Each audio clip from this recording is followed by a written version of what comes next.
आज के इस वीडियो में देखिए, आज हम कक्षा 9वीं का विषय गणित का सेट ए वार्षिक परीक्षा के लिए कंप्लीट करेंगे और इस पेपर को हम विथ सॉल्यूशन विथ पीडीएफ के थ्रू देखने वाले हैं।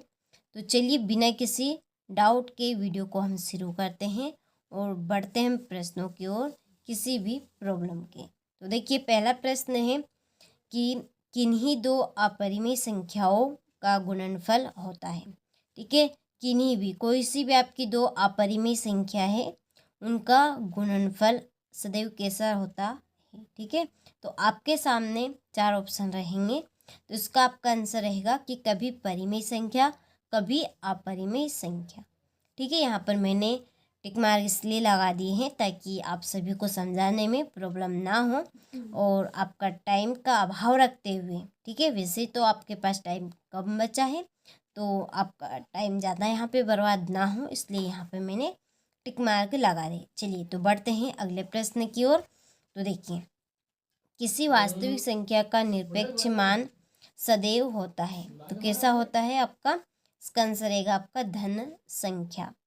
तीसरा है शून्य बहुपद की घात है, तो शून्य बहुपद की घात आपकी क्या है, कैसी होती है, परिभाषित नहीं। ठीक है, लेकिन शून्य बहुपद की घात आपकी होती ही नहीं है।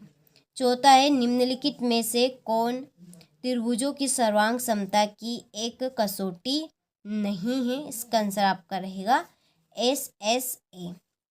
और पांचवा है कि तीन असंरेख बिंदुओं से होकर अधिकतम वृत्त खींचे जा सकते हैं, कितने, एक केवल। ठीक है, तीन असंरेख बिंदुओं से होकर अधिकतम केवल एक ही वृत्त खींचा जा सकता है। और छठा है गोले का आयतन होगा, गोले का आयतन आपका होगा 4/3 पायर क्यूब। ठीक है, तो ये हमने इस तरह से कुछ सही विकल्प यहाँ पर कंप्लीट कर लिए हैं, तो स्क्रीनशॉट आप अच्छे से ले लीजिए। अब बढ़ते हैं हम अगले प्रश्न की ओर। तो देखिए, दूसरे प्रश्न में रहेंगे आपके रिक्त स्थान। पहला है 9/1/2 का मान डेडेडे से कितना, 3। दूसरा है वाई अक्ष के समांतर रेखा के प्रत्येक बिंदु की डेडेडे समान होती है, क्या समान होती है, उनकी भुज समान होती है। तीसरा है सरल रेखा का महाभाग जिसके दो अंत बिंदु हो डेडेडेस कहलाता है, क्या कहलाएगा आपका, रेखा खंड कहलाएगा। चौथा है आयत के विकर्ण बराबर होते हैं तथा एक दूसरे को डेडेडेस करते हैं, क्या करते हैं, समद्विभाजित। और पांचवा प्रश्न है 3x³ में x³ का गुणांक डेडेडेस है, इसका x³ का गुणांक यानी कि इसके आगे वाली संख्या कितनी, ये हमें बतानी है। तो इसके आगे कितनी संख्या है, 3। ठीक है, तो इसका गुणांक क्या बनेगा आपका, 3 बनेगा। बिंदु 7 और -6 की कोटि का मान डेडेडेस है, कितना, -6। ठीक है, चलिए तो स्क्रीनशॉट आप अच्छे से ले लीजिए। अब देखते हैं हम अगले प्रश्न को। यहाँ पर हमारा अगला प्रश्न है सही जोड़ी बनाइए। ठीक है, तो देखिए पहली जोड़ी आपकी राइट इसमें बैठेगी a⁴m भागित a⁴n। ठीक है, इसकी आपकी जोड़ी बैठेगी यहाँ पर a⁴m और -n। ठीक है, दूसरा है एक ठोस की विमाओं की संख्या। ठीक है, इसका आपका आंसर रहेगा यहाँ पे 3।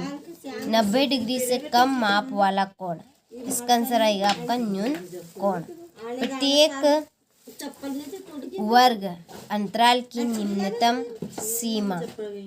ठीक है, इसका आपका आंसर रहेगा निम्न वर्ग सीमा। मूल बिंदु के निर्देशांक, इसका आंसर आपका रहेगा 0 0। रेखाएं प्रतिच्छेदी हो, इसका आपका आंसर रहेगा अद्वितीय हल। ठीक है, तो चलिए स्क्रीनशॉट आप ले लीजिए यहाँ से। इसके बाद में देखिए एक वाक्य में उत्तर दीजिए। पहला है ऐसा बहुपद क्या कहलाता है जिसके सभी गुणांक शून्य है, इसका आंसर रहेगा आपका शून्य बहुपद। दूसरा, एक बिंदु से होकर कितनी सरल रेखाएं खींची जा सकती है, तो इसका आंसर रहेगा असंख्य। और तीसरा है किन्हीं चरों का औसत मान क्या कहलाता है, माध्य। इसके बाद में है चौथा प्रश्न बिंदु 3 और -2 किस चतुर्थांश में स्थित है, तो इसका आंसर देखिए आपका रहेगा चतुर्थ।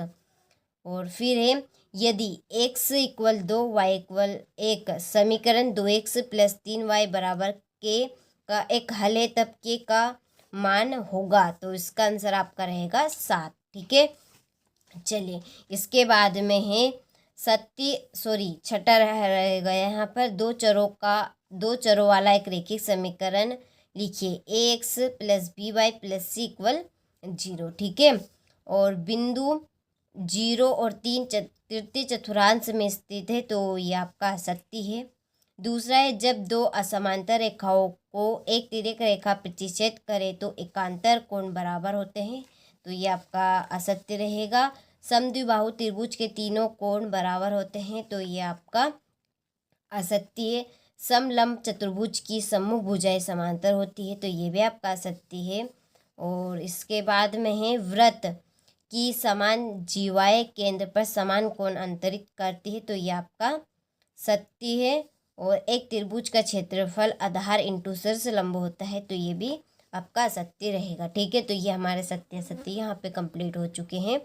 तो आप सभी अच्छे से स्क्रीनशॉट ले लीजिए यहाँ से। इसके बाद में देखिए क्वेश्चन नंबर 6 1/3 और 2/3 के बीच दो परिमेय संख्याएं ज्ञात कीजिए। निम्नलिखित व्यंजकों को सरल कीजिए। ठीक है, ये आपको यहाँ पर सवाल दिया है। 8वां प्रश्न है 2x घात 2 प्लस 7x प्लस 3 के गुणनखंड कीजिए। ठीक है, और ये आपका 9वां प्रश्न है। तो चलिए आप सभी स्क्रीनशॉट सभी प्रश्नों का अच्छे से लेते हैं। चलिए आप पढ़ लीजिएगा। ठीक है, यहाँ पर मैं आपको एक एक प्रश्न पढ़ के बताऊंगी, तो बहुत ज़्यादा अधिक टाइम आपका बर्बाद होगा। मैं आपका टाइम बर्बाद नहीं करना चाहती हूँ। ठीक है, तो आप सभी स्क्रीनशॉट ले लीजिए और पीडीएफ के लिए आप सभी नंबर से जल्दी से कांटेक्ट कर लीजिए। आपको पीडीएफ मिल जाएगी केवल 100 रुपये में। ठीक है, हर एक सब्जेक्ट के 100 रुपये आपको देना है और आपको 6 के 6 सब्जेक्ट की पीडीएफ मिल जाएगी। ठीक है।